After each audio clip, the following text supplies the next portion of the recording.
Stanford University. Okay, welcome to CS 193P. This is lecture 5. I'm going to break away a little bit from my normal schedule of lecturing, and I'm actually going to do a demo both today and on Thursday. So I'm going to kind of split up what would be a long demo rather on Thursday, do a little bit of it today and a little bit on Thursday. So the lecture topics today, I got one last Objective-C thing to talk about, which is protocols. Okay, very important language feature that we're going to use in most of the assignments that you're going to do going forward. Today we're going to introduce views, which is the way we draw and get events on screen. And we're going to show you how to do a custom view. So that's a view that draws something specific to your application. It's not a button or a slider, which those are views also, but they're generic. And then I'm going to do this demo, and the demo is going to include a custom view and also protocols, this delegation feature using protocols, and also core graphics, which is how we draw. And I'm going to show you UI slider, okay, which is another UI button-like built-in thing in iOS. Okay, so that's what we're going to do today. So let's start out with protocols. Protocols are actually pretty simple. They're really just like @sign interface. Remember, @sign interface is the way we define a class, but there's no implementation and no instance variables. So really, it's like defining a class, but only the methods. All right? So that's what a protocol is. You guys are all familiar with other object-oriented languages. Every language pretty much has protocols. I think in Java they're called protocols, if I remember. So this should not be like, ooh, what's that? But mostly what I want to do here is go over the syntax of it, so you know what it looks like. So here I have an example protocol called foo. It has 3 methods: do something, and get many somethings. A method in a protocol is required unless it's preceded by this @sign optional. And just like we had the instance variables with @sign private and @sign public, you could say @sign optional and then list 4 or 5 methods. They'd all be optional until you go back to @sign required. So in this protocol, the first 2 are required. The middle one, get something, is not required. It's optional. All right, meaning you don't have to implement. You can still say you implement the protocol, but you don't have to implement this particular method. It's perfectly reasonable to have protocols that are all optional. And in fact, iOS has tons of those. Okay, protocols where every single method is optional because maybe you only really want to implement 1 or 2. So that's perfectly fine. You take the lines you see above this @sign protocol thing and you put it in a header file. And usually you either put it in its own header file, and you would probably call it foo.h in this case, the name of the protocol.h, or oftentimes you'll put it inside of a header file for a class that wants to use that protocol, or it wants some other object to use that protocol to talk to it. Okay, does that make sense? You see what I'm saying? So like an object might be vending some service, it has a certain implementation of certain methods, and then it needs some other object to implement some methods for it. And so it'll define that in a protocol in its header file. And we're going to do that today. So it'll make a lot more sense when you see it in the demo.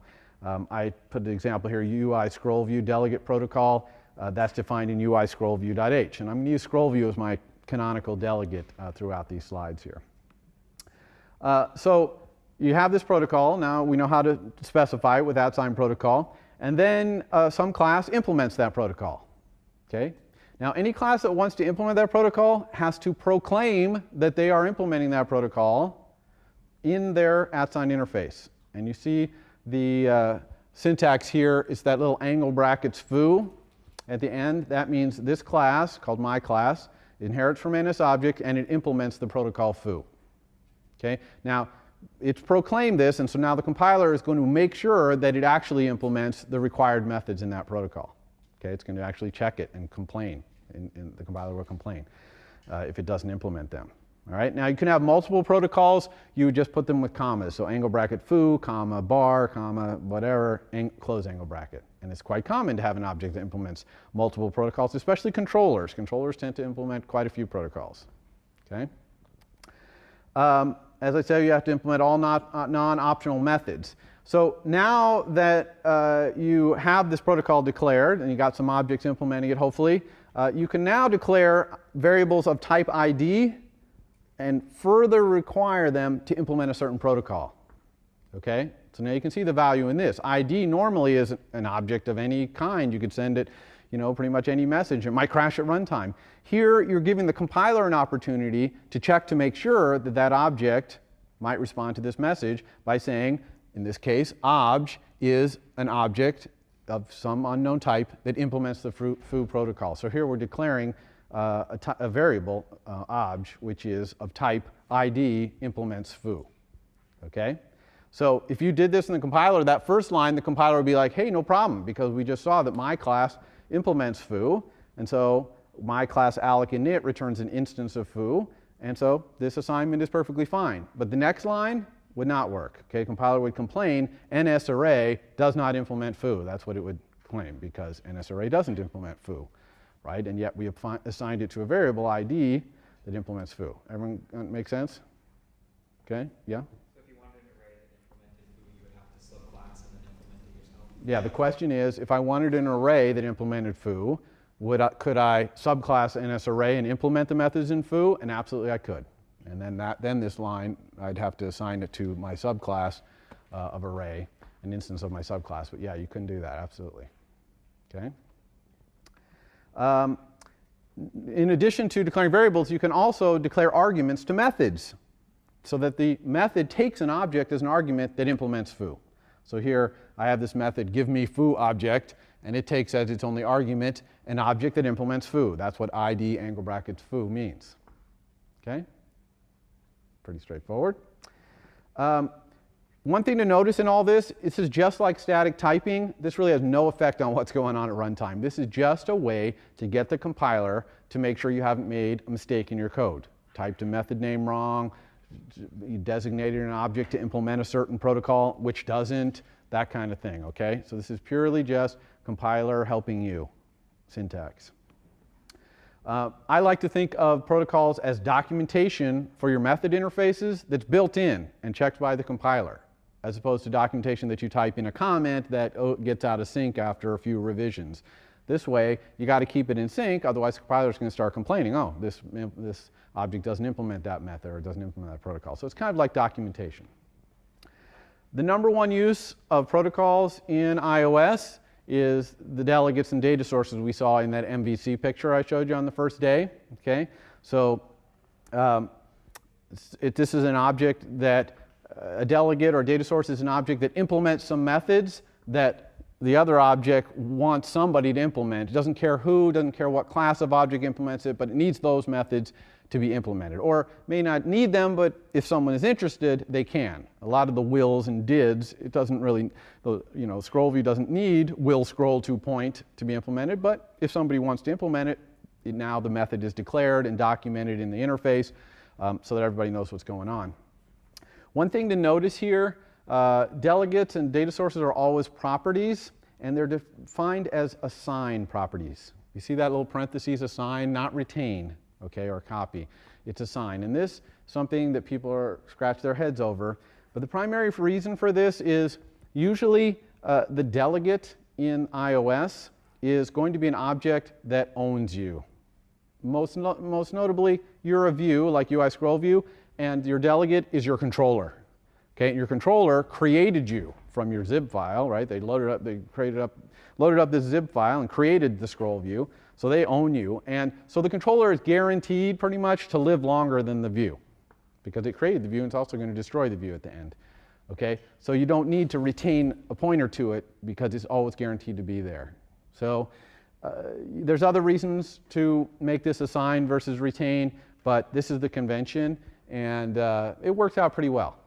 Okay. Now, if you had a protocol where you had a delegate that you're not sure it was going to live longer than you, might be some specially created object to do something, you might want to rethink this, doing it this way. But this is how you declare the property. So it's just, again, same kind of property, ID, angle brackets, the protocol, and then the name. Okay? So let's take a look at scroll view delegate as an example. So the UI scroll view delegate protocol has about 8 or 9 methods in it. They're all optional. Okay, I put a couple here as an example. I don't want to put them all up here because we need slide space. But scroll view will begin dragging, gets sent when the scroll view starts to drag. You know, someone touches down and starts to drag. And when you let up your touch from the dragging, it sends you the scroll view did end dragging with will decelerate, which is whether they drag with a little flick. You know how it accelerates and decelerates when you scroll through things. So these are just examples of what the scroll view delegate is like. Now, the scroll view object will allow somebody to specify themselves as a delegate, and then the scroll view will send these messages, whichever ones they implement. They're all optional in this case, so whichever ones you happen to implement. And of course, it's going to use introspection to make sure you respond to the method before it sends it. So here's UI scroll, a little piece of UI scroll views header file. I've taken everything out except for the property. You can see it says property assign ID, US scroll view delegate. So now let's say I have a controller, my view controller, right? It inherits from UI view controller, and I'm going to say that I implement UI scroll view delegate.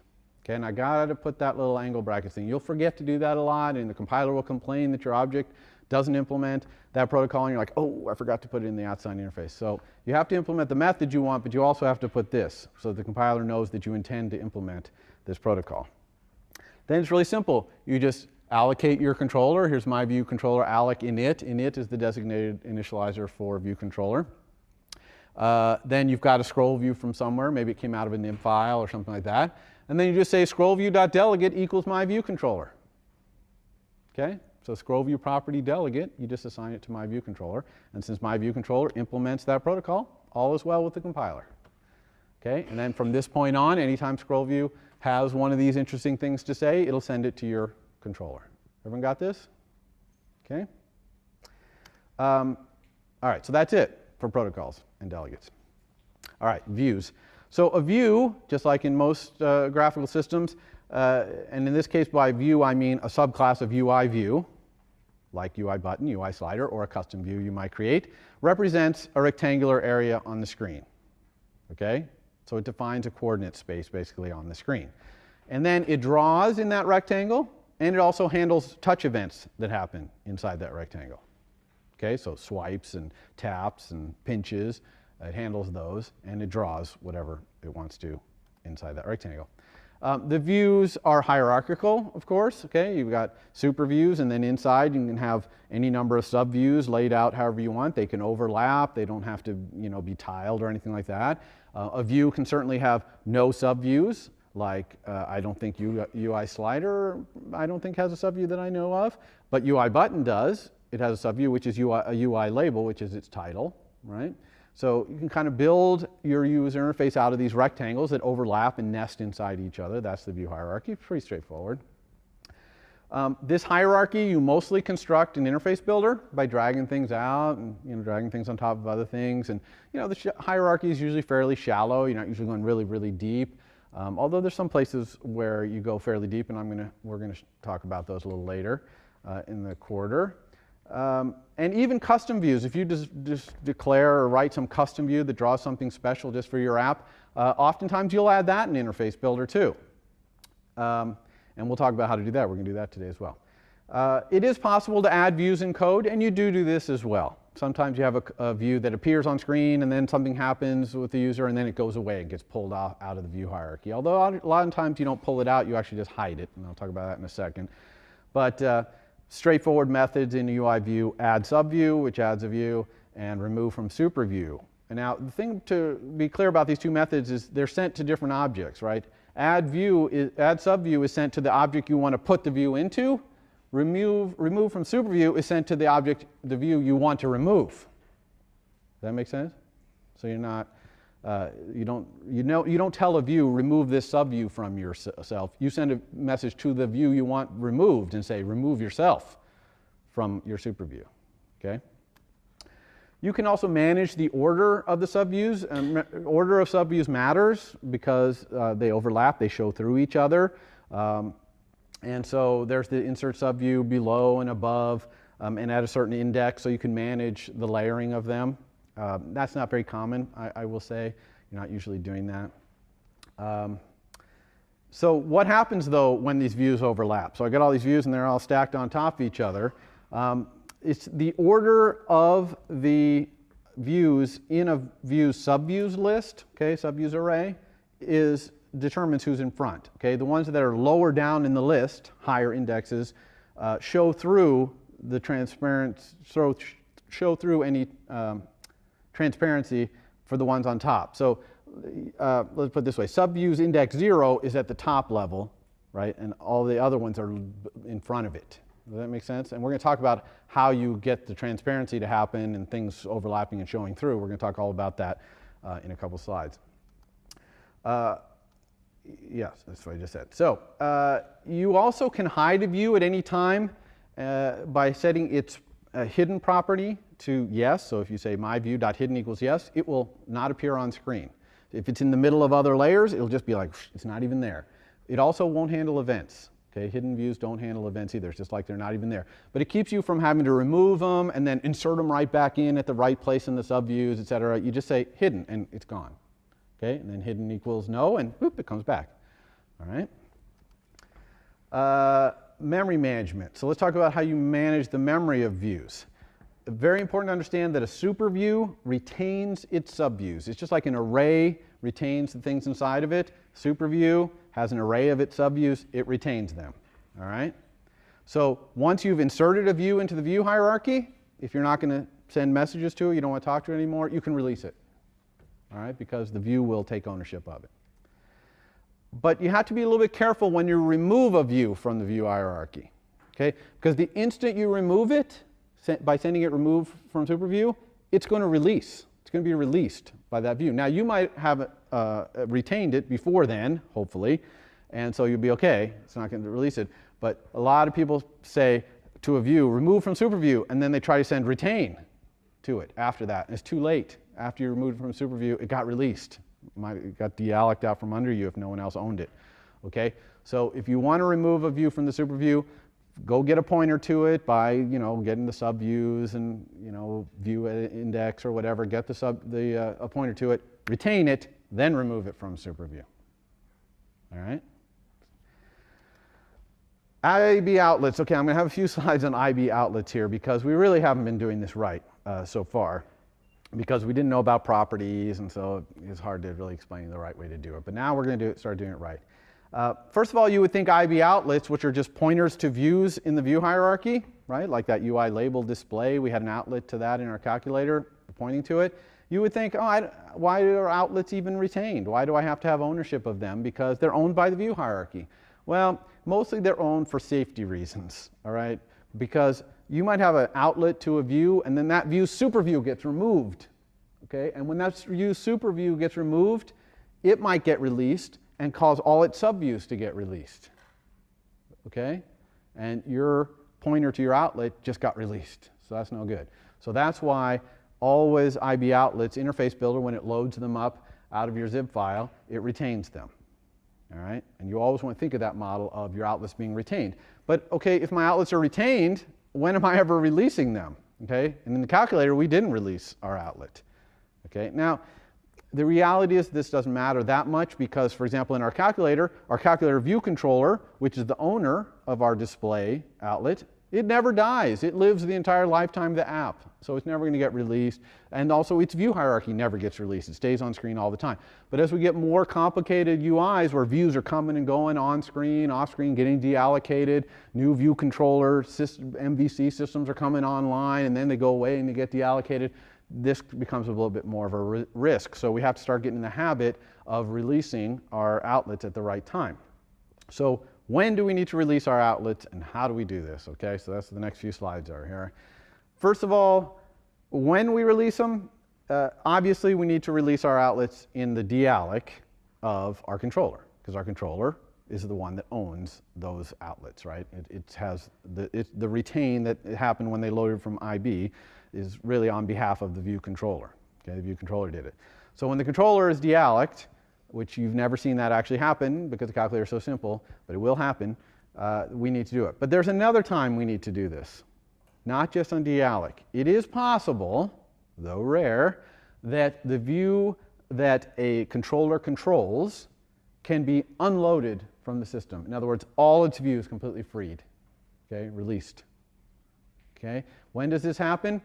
Ostensibly, it can happen in low memory situations. All right. In other words, the view controller class is allowed when the memory gets low. If it's looking to recover some memory, well, I can just release all its views as long as it's not on screen. Okay. If the views are on screen, it's not going to do that. Don't worry. But if this controller happens to be off screen, its view is off screen, ostensibly can do this. Now, the reality is this doesn't happen very often because there's a lot of bigger memory fish to fry than those views. The views are very small memory usage. Things like images, sound files, these are gigantic memory users. And when memory gets low, we start hunting for those, to release those, the ones that we can recreate off the disk or whatever. We start releasing those. And we'll talk about that later in the quarter as well. Notice also that if a controller does dump all its views, it can just reload them from the zip file, right? That's why it has the luxury of being able to dump its views if memory got low. So how do we deal with that case? Because when those things are all unloaded, we want to make sure our outlets aren't leaking, right? Pointing to views, which will keep them. We're owning those views. They're keeping them in memory, probably keeping the whole view hierarchy in memory, actually, because the super view can't be released either. So view controller provides us a hook to do this. In fact, it provides these two paired methods. One's called view_did_load, and one's called view_did_unload. All right, view_did_load is called on the view controller by itself. Okay, the view controller sends this message to itself as soon as the view is completely loaded out of the zip file and all the outlets are set up. Okay, so view_did_load is an awesome place to set attributes of your outlets or things that you can't set in Interface Builder for some reason. Maybe you want to have it point to some other object that's not in Interface Builder, or do something besides set attributes in the inspector. You want to do something else, and we're going to do that today as well. So view_did_load, great little method to know about. And then there's the other side of it, which is view_did_unload. That gets sent by the view controller to itself when it dumps the views for this memory management reason. All right, that's where, in addition to dealloc, we have to release our outlets. Okay, view_did_unload. Pretty much all you do in that method. But we're not going to release our outlets by just sending release to them, okay? Just to make it a little more complicated. Yeah, question first. If a view gets unloaded when it's off screen and then it comes back on screen later, will it get reloaded first? Yeah, so the question is, if a view gets dumped because it's off screen and there's some memory requirement that it gets cleaned up, and, its memory gets recovered and it gets dumped, what happens when it comes back on screen? Well, the answer is it gets reloaded from its zip file afresh. Okay, so that's why, and view_did_load would get called again too. So you get a chance to set them all back up again after they got all thrown out. Okay, so your view_did_load should also work if the views get thrown away and now get reconstituted from the zip file again. Again, this almost never happens, so mostly this is theoretical, and I'm just trying to make sure completeness here so that you don't implement these methods incorrectly. But more important here is the syntax we're going to use to release the outlets. All right, so we're not just going to say release because we will make your lives difficult. No, not really, but just we want to document what's going on. So the way we do this is we create a property for every IB outlet. Okay, and this is what the syntax looks like. @ property retain IB outlet UI label star display. Okay, so in our calculator, this is really how we should have declared our property. We still need to have the instance variable too, because when we @synthesize this property, it's going to need to have that instance variable to store the pointer to the outlet in. But note, this basically does two things. One, it lets us use dot notation to get at our outlets, which is nice. And two, it's going to make it so that we're declaring in our API publicly, or even if we have this as a private property, that this IB outlet is retained. And we already know that's the case, but here we're writing it in code so that we are clear that that's what we're doing. All right? So it's kind of a documentation thing. You can put this @ property in your header file, in which case your outlet is now public. So other people could use that outlet, use that property rather, to get your outlet and start sending it messages. So you can be careful if you're going to do that. All right? Or you can put it as a private property. Remember I talked about how to do that using @interface, name of the class, open parentheses, close parentheses. And then you can kind of put private methods and properties there. We're going to do that today as well, so you can see how to do that, remind yourself how to do that. So now that we have properties for all of these, oh yeah, one thing there, just to be clear, Interface Builder will call the setter. Okay? So if you don't have the property like you have in calculator right now, it's not calling any setter because there is no setter. It's unarchiving it behind the scenes and just retaining it for you. But if you have this property, then it will call the setter. So you can put code in the setter. Although we're going to be careful about where we put code when we, putting code in the setter of an outlet. Sometimes it makes sense, sometimes not so much. We'll talk a little bit about that today. All right, so now that we have properties for all our IB outlets, how do we release them in view, did unload, and in dealloc? And the answer is we use this kind of funky notation, you might think it's weird, where we say self.myOutlet equals nil. All right? And I'm going to talk in the next slide why we do that. But notice that I've factored out that code into a new private method called release outlets, and I've said self.myOutlet equals nil, self.myOtherOutlet equals nil, and then in my view, did, and load, I call self-release outlets. You can probably imagine why I've done that, because I have to do the same thing in dealloc, right? In dealloc, I have to say self-release my outlets and then super dealloc. Okay? So that's why I always factor those outlets releasing into another method, because I got to call it from both these places. It's kind of silly, I know. Some people say, why don't I just call my view did unload from inside dealloc? And that's bad because it's semantically wrong.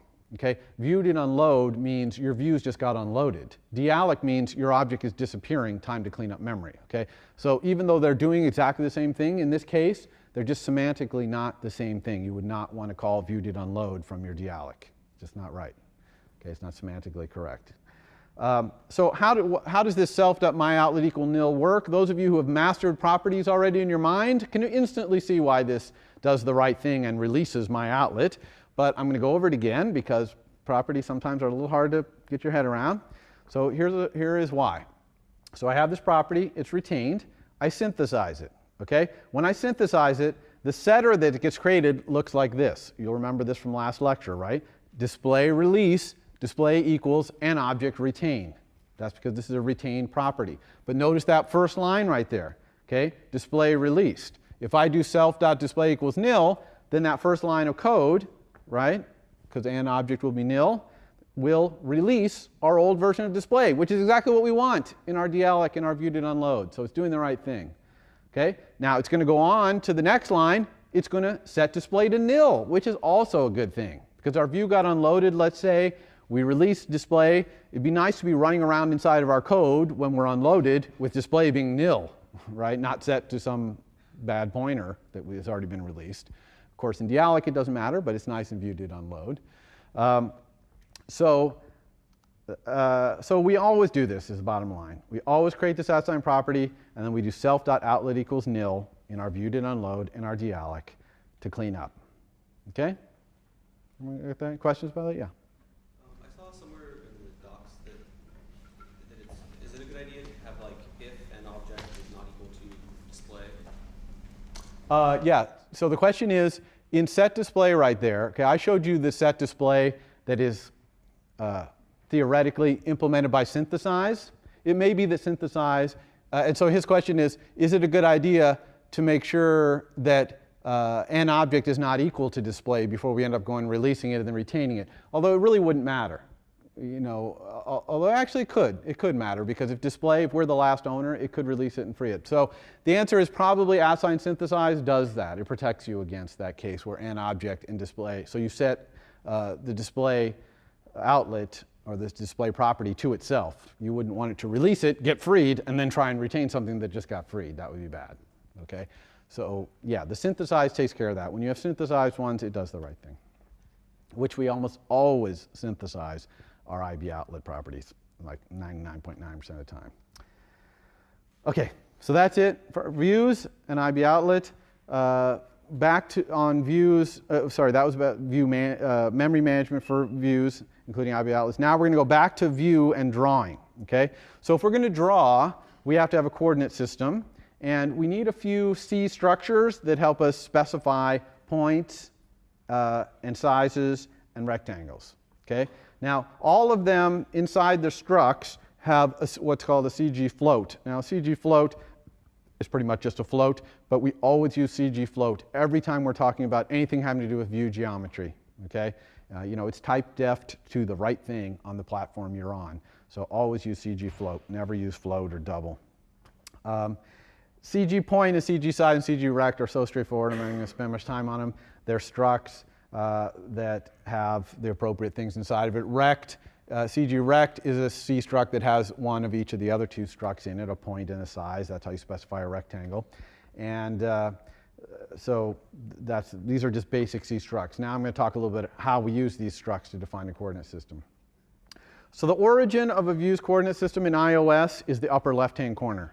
Okay, if you have any experience on the Mac, it's lower left corner, but on the iOS, it's upper left corner. So everything grows from the upper left corner. So increasing Y in a point means going down the screen, and increasing X in a point means going across. So for example, I put the point 400, 35, X of 400, Y of 35. It'd be somewhere approximately right there, right? It would be far over and only a little bit down. Okay? The units of these things is points.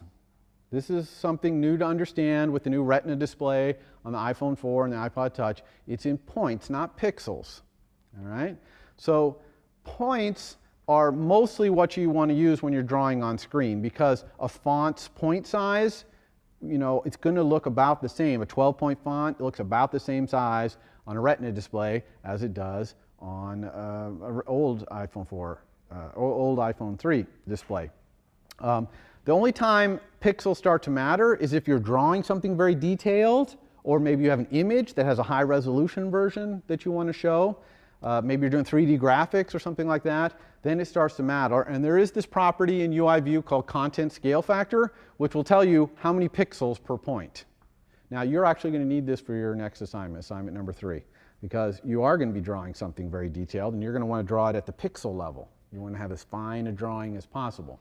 All right? So you are going to need this method, and it tells you how many pixels per point. Otherwise, everything that we're doing is in points. And when you start seeing the code I'm going to write to in the demo and stuff, you'll start to see, oh yeah, okay, I see. It's all in points. Now, views have 3 properties that describe their location and size. Okay, 3 that are important to consider here, okay? One is bounds. So it's a property, it's a CG rect. It describes the drawing area in the UI view's own coordinate system. All right? So the drawing that you're doing inside your view, or any manipulation you're doing inside your view, always with respect to bounds. Now, the bounds.origin, it's kind of up for you to interpret what your view means by that, because it has nothing to do with where you are on screen. Because this is your coordinate system, not your super view's coordinate system. Okay? It's the next two, the center and the frame. These two, rectangle and point, these are in your super view's coordinates. So they specify where you are on screen. Do you see why that is? Right? So if you want to know where you are on screen, your super view is going to say you're in this rectangle on screen. Okay? And its super view is going to tell that super view where it is on screen, all the way up to the very top view in the view hierarchy. And its location on screen is mapped to the entire screen, to the screen's location. So center and frame are used to position your view, not in the implementation of your view. That's the most important thing for you to understand. When you're implementing your view on its internal implementation, you're using bounds, the bounds property, self.bounds. When you're positioning your view, which actually your view rarely positions itself, usually someone else, like your super view or somebody else, positions you, they're going to be using the center and frame properties to position you, either setting your center to a certain spot or setting your whole frame, which would also set your size. Okay? Now, that's what I just said. Okay, so you might think that frame.size is always equal to bounds.size, right? Because someone says to you, you're going to appear in this particular frame on screen. Well, then my bound size is going to be the same. And the answer is, no, that's not true, because views can be rotated and scaled and translated within their super views. All right? So look at this picture right here. I got view B. Okay, its bounds are 0, 0, 200, 250. All right? So its bounds.origin is 0.0. It's in its own coordinate system. It could set that bounds origin to something else, but mostly it's 0, 0. And you can see that it's 200 across the top and 250 down the side, right? We're talking about view B. All right? Now, its its frame, though, is in its superview's coordinates, view A's coordinates, 140, 65, 320 across the top, and 320 down. Do you see how that frame has to be bigger to enclose this rotated thing? It's like a diamond shape almost, right? So now the rectangle required to contain it is bigger. So that's the definition of frame. Frame is the smallest rectangle that completely encloses the bounds, right, in the subview's coordinate system. See how that works? So that's what the frame is all about. And you can see that the center, the red dot, is also, you know, some weird 300, 225, nothing related to the bounds in the superview's coordinate system because it's rotated, translated, etc. All right? Now, the middle of B, B's center in its own coordinate system is just bounds.size.width divided by 2 plus bounds.origin.x, comma, bounds.size.height divided by 2 plus bounds.origin.y, right? It's just taking its corner, going halfway across and halfway down. That's its center in its own coordinate system. Views are rarely rotated like this, but don't misuse frame and center by assuming that they're not, okay? So make sure you're understanding when to use frame and center, which is to position views, and when to use bounds, which is in the implementation of the view itself. All right? And we're going to implement a view today, and we're going to use our bounds. We're not going to be using our frame. We'll set the frame actually in Interface Builder. You'll see that. So most often you create views in Interface Builder, even custom views. And the problem is that Interface Builder doesn't know anything about your custom view classes, right? It just doesn't even know they exist. You just wrote it today, so you can't know anything about it.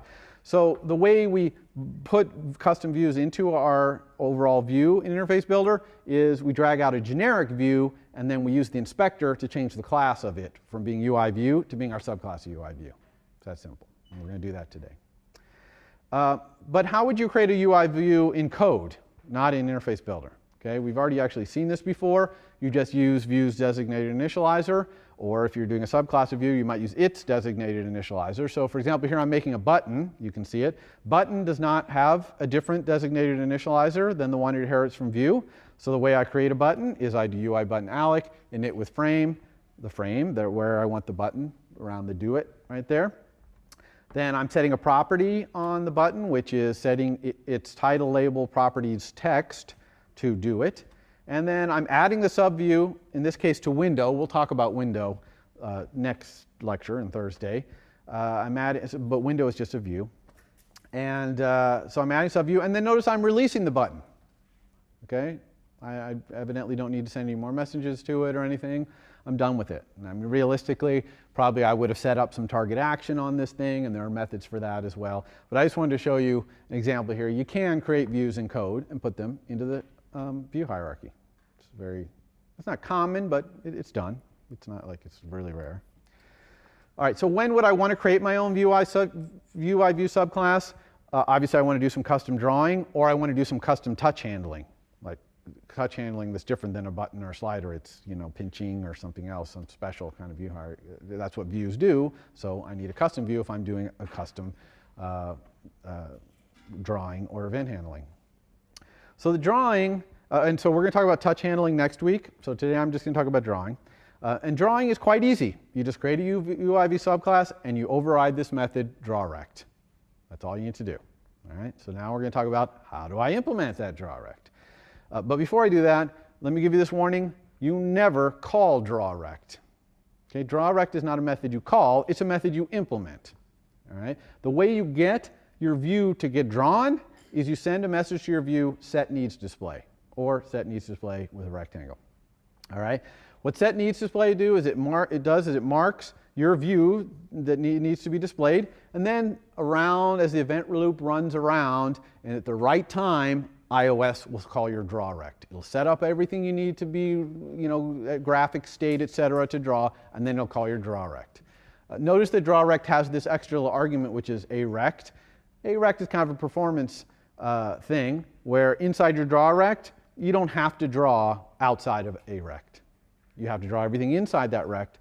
But if you're only being asked to draw the lower right corner of your view and you've got something complicated in the upper left corner, you don't have to draw that. But anything that crosses into a rect, you have to draw. And so set needs display in rect is basically saying, I need this part of this view to be displayed. And people might call that multiple times with multiple rectangles, and iOS will aggregate them all up and send a big rect to your draw rect that includes all of them.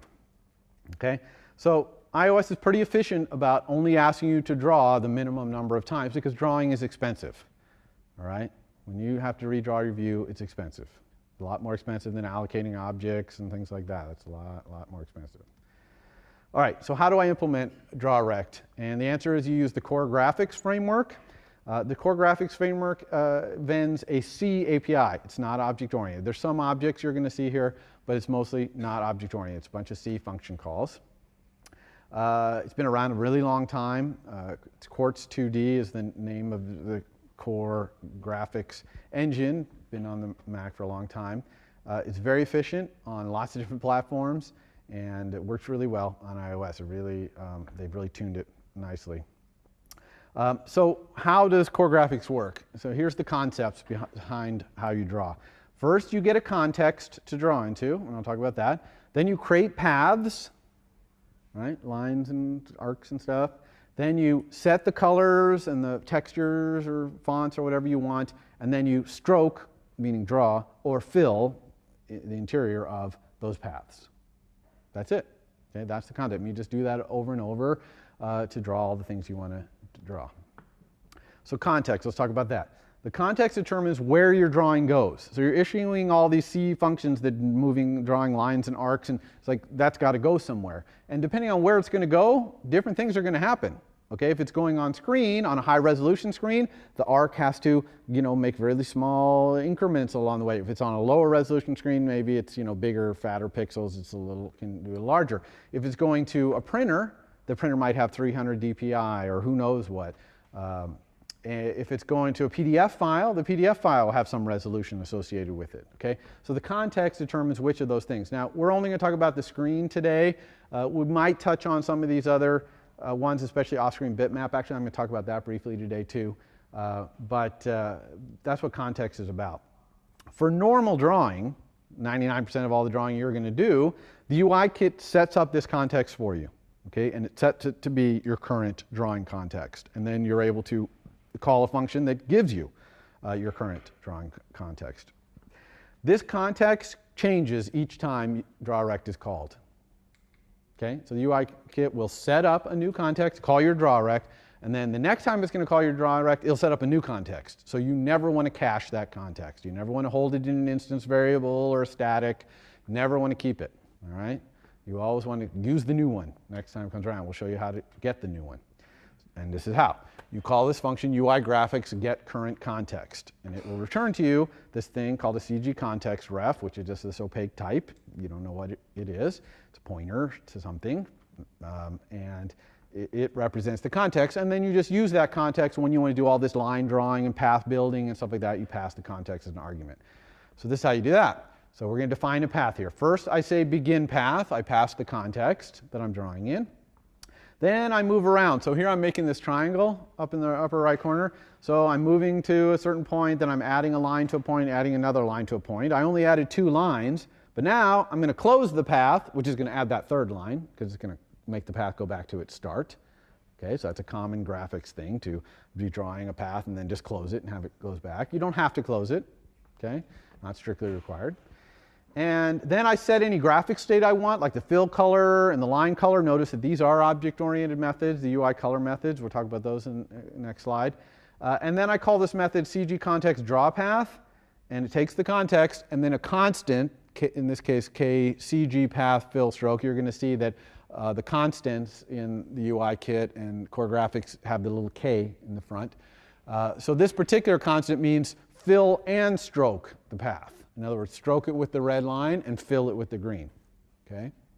And there's other constants, and all this stuff is documented. I'm not going to go over all that today, but obviously you could just fill or just stroke.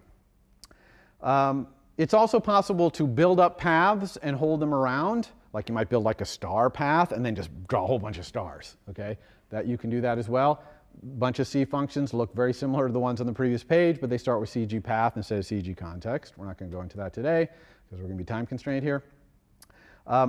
The color class, it's pretty straightforward and obvious here.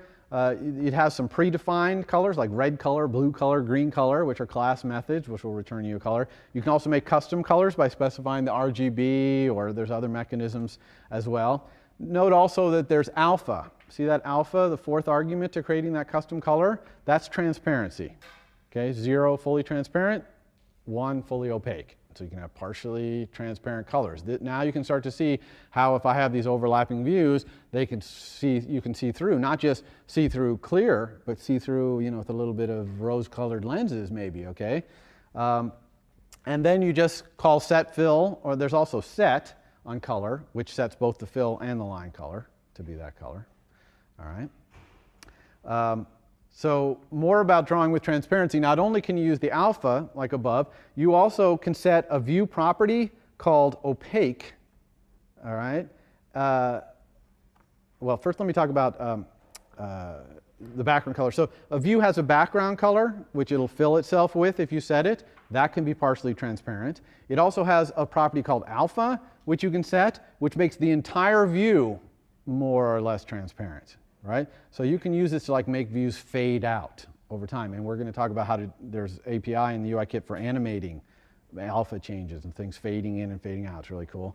But if you're going to have a view that's not opaque, you need to set this opaque property, right, to no. Okay? Otherwise, the UI kit's going to try and optimize the drawing of it, and it's going to make some assumptions that are going to be wrong, and it's going to look funny. So anytime you have a view that's drawing transparently, not filling every pixel basically with an opaque color, then you need to set this thing, opaque equals no. Right? By default, it's yes. All right? Graphic state. So there's a bunch of C functions to set other graphic state, like line width. You can set the pattern that you're going to fill with. We're not going to go over that today. You just look that up in the doc. There's tons of them. All right, a special consideration really quickly, if you have a drawing subroutine, so you're calling some method to draw some sub thing, like a circle, like we're going to do today.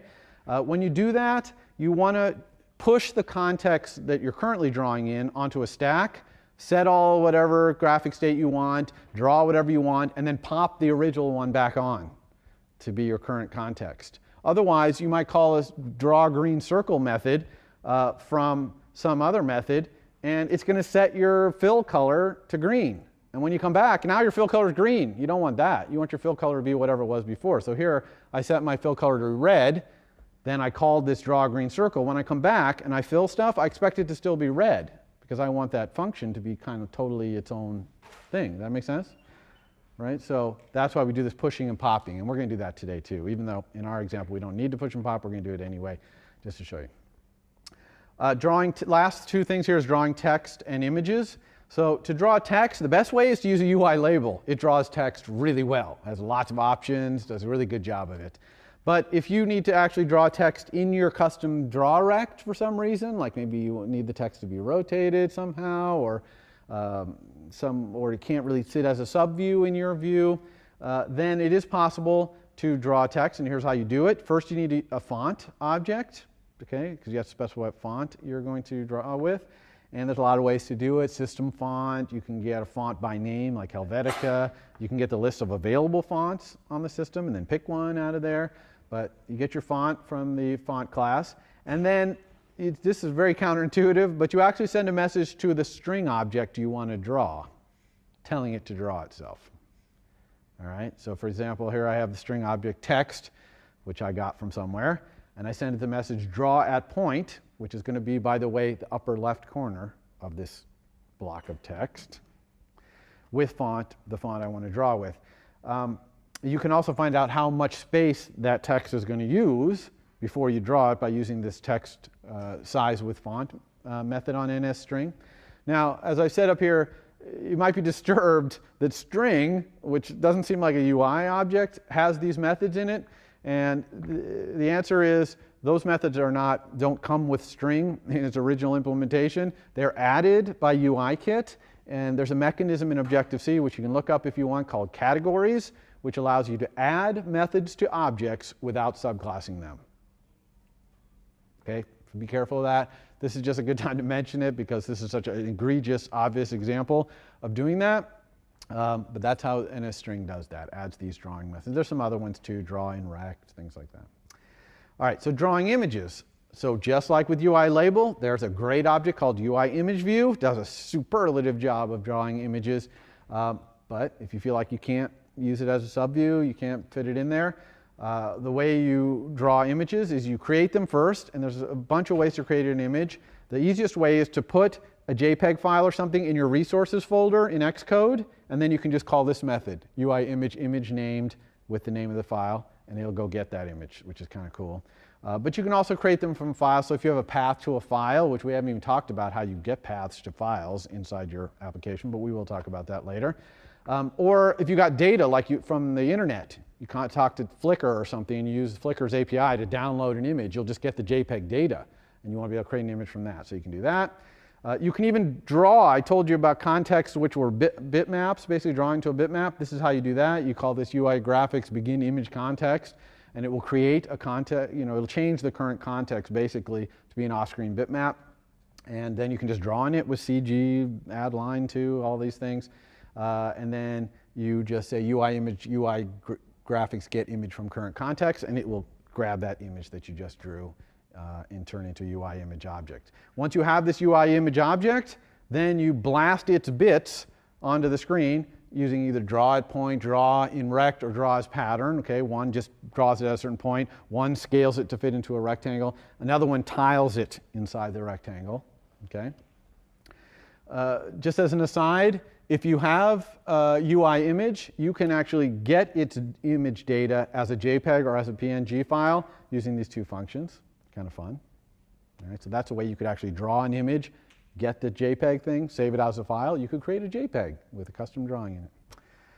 All right, before I do the demo, let me talk about next time. So on Thursday, I'm going to talk about the application lifecycle, what happens when your application launches, what methods are getting called, how is all this view controller stuff getting created. And then I'll talk about the view controller lifecycle. We already talked a little bit about it with view did load and view did unload, but there's a lot more to that lifecycle, what happens from the beginning to the end of a view controller's life.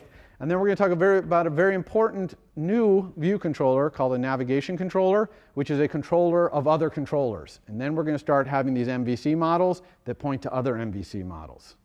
Okay? And we're going to start building more complex apps out MVCs out of MVCs.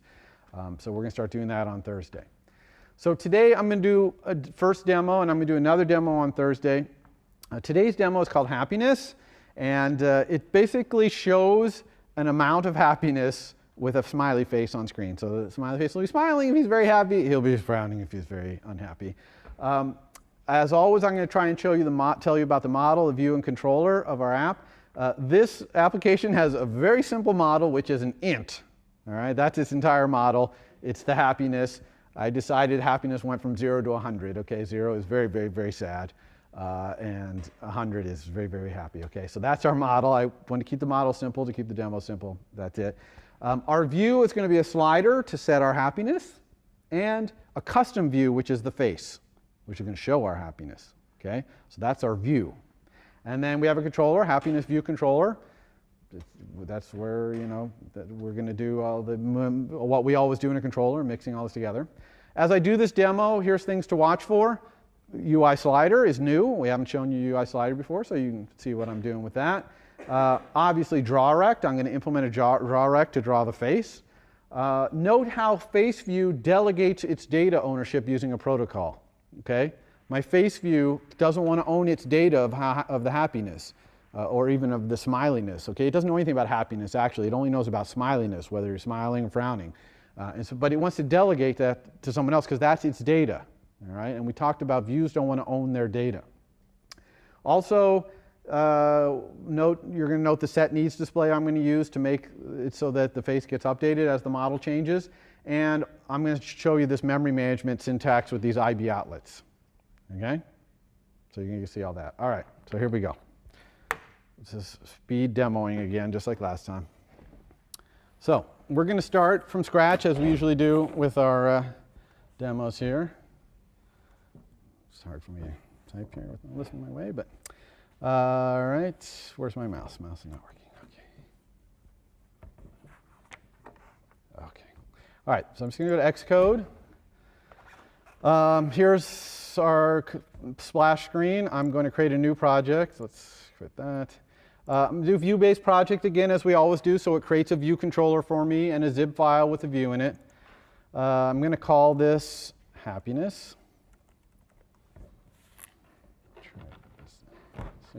All right, so as usual, here's our classes.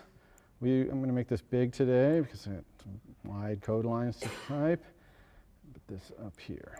All right, so we have our view controller, as usual, and our app delegate, which we're going to talk about next time. And down here in resources, I also have the zip file. The first thing I'm going to do is I'm going to create my custom view. Before I even go do my controller or whatever, I'm going to create my custom view. My custom view I'm going to try and make as generic as possible. It's as generic a face view as I can possibly make. And when you do your homework number 3, you're also going to want to make as generic of a custom view as you can. So the way I create a view is I go to the new file, just like I did to create an object. But instead of NSObject subclass, this is going to be a UI view subclass. Okay, simple as that. Click next. I'm going to call this face view. So that's what it is. Now, I'm also going to put my face view up here with the rest of my classes. In face view, I'm just going to go right to the implementation here. You can see that it's given me a little bit of code here.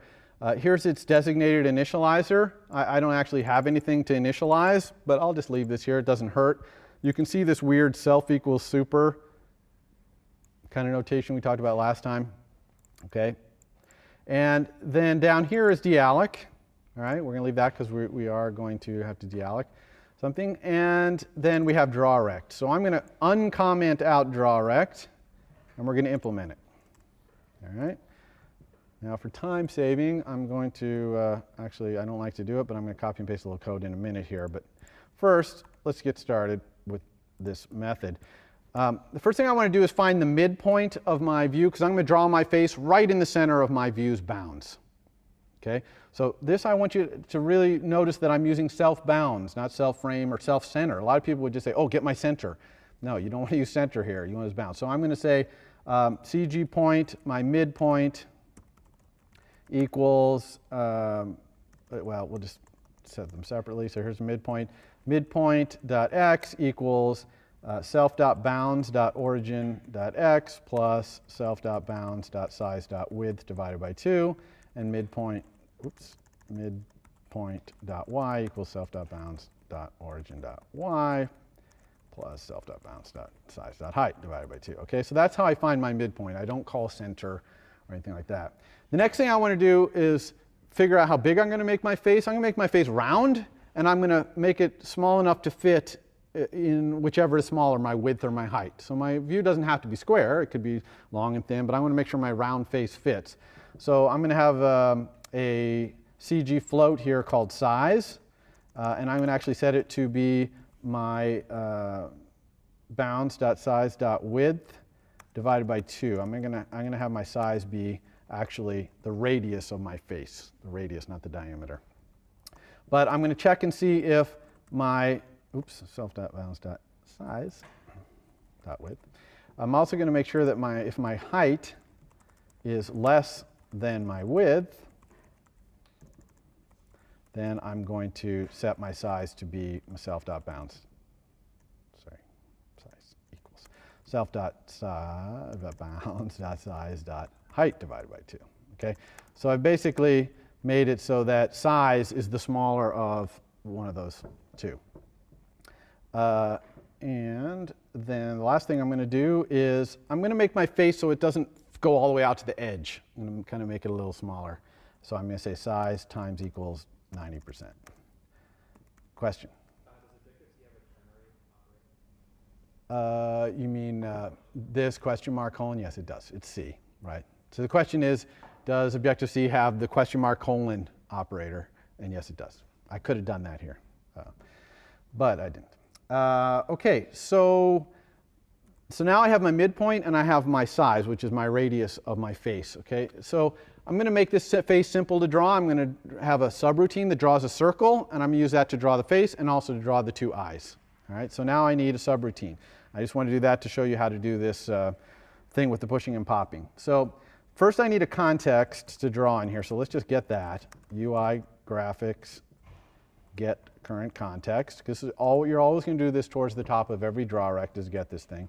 And then I'm just going to say self draw circle at point, midpoint, with radius size, context. All right, now I have to implement that little method. So that's void draw circle at point, takes a CG point, P, with radius, we'll call that CG float radius, context, CG context ref, context. Okay, so the first thing I'm going to do inside this thing is UI graphics push. I'm going to push my context onto a little stack so that I can make any changes to the context I want here and not affect whoever's calling me.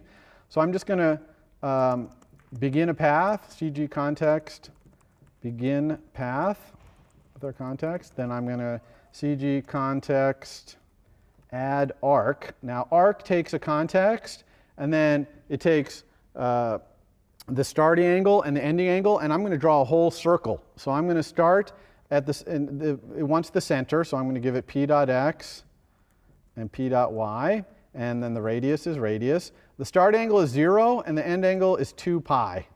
So I'm going to go all the way around the circle. Okay, this is in radians. Everyone understand what radians are? So 2 pi is all the way around the circle. And it doesn't matter whether I go clockwise or not, I'm going to go clockwise.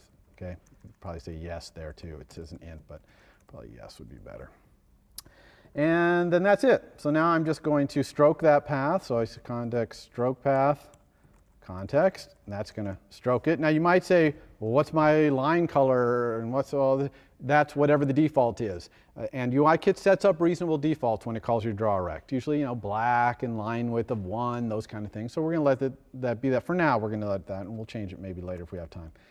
And then I have to pop that context back to put things back the way they were before I did anything. Now I didn't actually do anything because I didn't set any line widths or colors or anything like that, but it's still good to get in this habit. And later I might come back and change something in the middle here, and if I have this push and pop, then I'll be saved from damaging myself.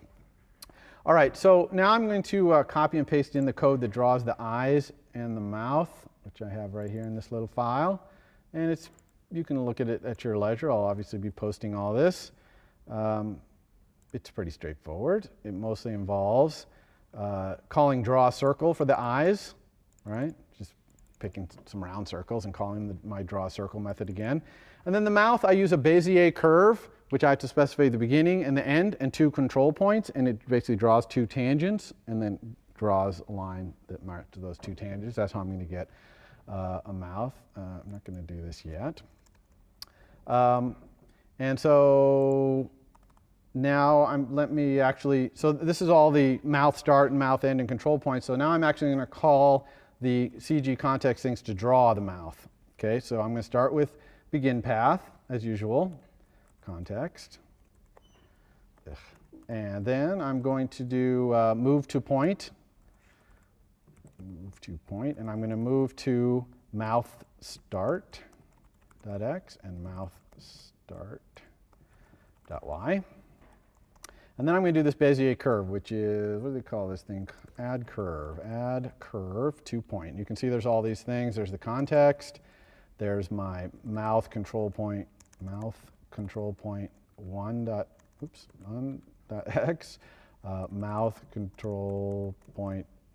1.y. Here's mouth control point 2.x and mouth control point 2.y, and then x and y is the end with this mouth end.x and mouth end.y. And so I've moved to the start right here, and then I did a curve to the end using these control points, and then I simply CG context stroke path context. Okay, and that's it. Okay, so that's the implementation of this. See if we have any errors here. Probably typed something wrong in there. In context, just context. Okay. So now I have this custom view. Let's just go into Interface Builder real quick and add that custom view. So I'm double clicking on my interface builder file. Here it is. I'm not going to have face view in my library here anywhere, but I do have this guy, which is generic UI view. So I drag that out here. Let's make it smaller. I don't want to take up the whole space. We'll use the blue lines to line things up. So yeah, something like that. And then I'm just going to go to the inspector. And if you look in the rightmost column of the inspector, that's the identity inspector, you can see it says class identity class. And right now it's a UI view. But I'm just going to click here and change it to face view. Now Interface Builder knows about face view because it's in my project, right? So it can see classes in my project. So I hit save. That's all I need to do. Go back, build and run.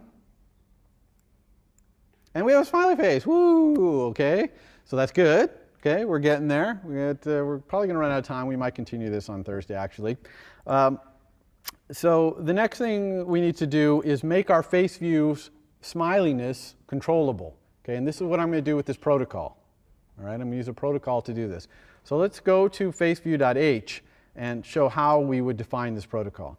So I'm just going to say @protocol to define it, and I'm going to call it a face view delegate because it's the face view delegating something, and then here it wants the method. So I'm just going to have one method, which is a float, which is the smile, and I'm also going to say for face view star requester, and I'm just going to pass myself along. And usually delegate methods do this. When they delegate some information, they pass themselves along as an argument so that questions could be asked of this face view. We don't need to in this case, but notice also that I'm using face view here, but it's not declared yet. It's not declared until down here.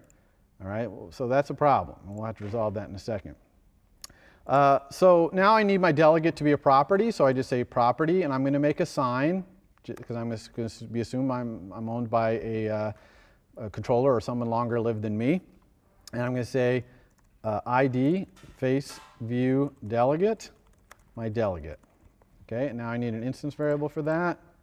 Same thing, ID face view delegate. All right, and so I have this problem where this is not declared. Now, unfortunately, I can't move this up higher in my class so that this will be declared because I'm actually using this right here. So it's kind of they refer to each other. So how am I going to resolve that?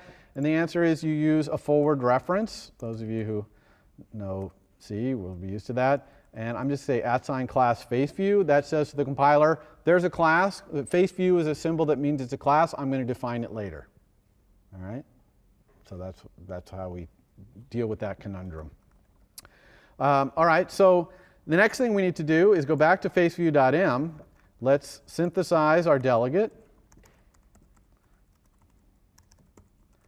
Okay. We don't need to release our delegate because it's assigned, right? So there's no, we don't own it. We don't take ownership of it by sending it retain or anything. So we don't need to release it, so that's all good.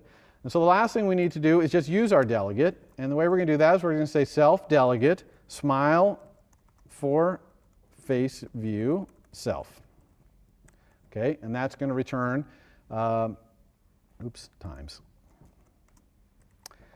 Smile for face view delegate. Now, you might say, well, what does that smile mean? And so I better put some comments in here. I'm going to say -1.0 to 1.0. Okay, and this is a smile, and this is a frown.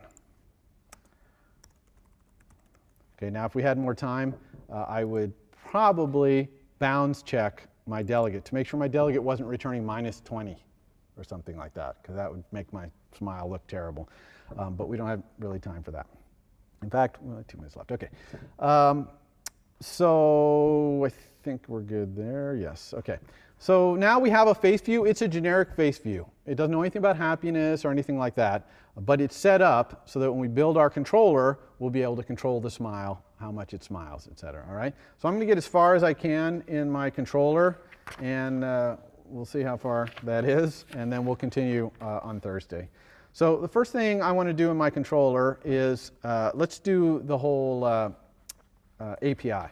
Basically, what is the API of our controller? And so we need our model, and we need our outlets, and we need our actions, things like that. So our model is easy. That's happiness. Okay. I'll put a comment here, 0 to 100. Outlets, I'm going to need two outlets, one for the slider and one for the face view. So I'm just going to say UI slider star slider, I'll call it, and face view star face view. Okay, I mistyped. That's got to be lowercase a. And I've got to import face view here to do that. And then I'm going to do my outlet properties. Property, retain, IB outlet, UI slider, star slider, and @ property, retain, IB outlet, face view, star face view. Okay, and then I have one action, IB action. Happiness changed, I'll call it, which is the UI slider is going to send to us. Okay, so that's my entire API. We're pretty much out of time. What I'm going to do on Thursday, I'm going to implement this controller. So I'll implement all this connectivity between it and the face view. That's basically all I'm going to do on Thursday. So I'll do that at the beginning of Thursdays. Then we're going to get some slides on all that life cycle. And then at the end, I'm going to write another app that's actually going to use this model view controller in its implementation. It's going to have its own model view controller. It's going to use this. All right? So that's it for today. Thank you. For more, please visit us at stanford.edu.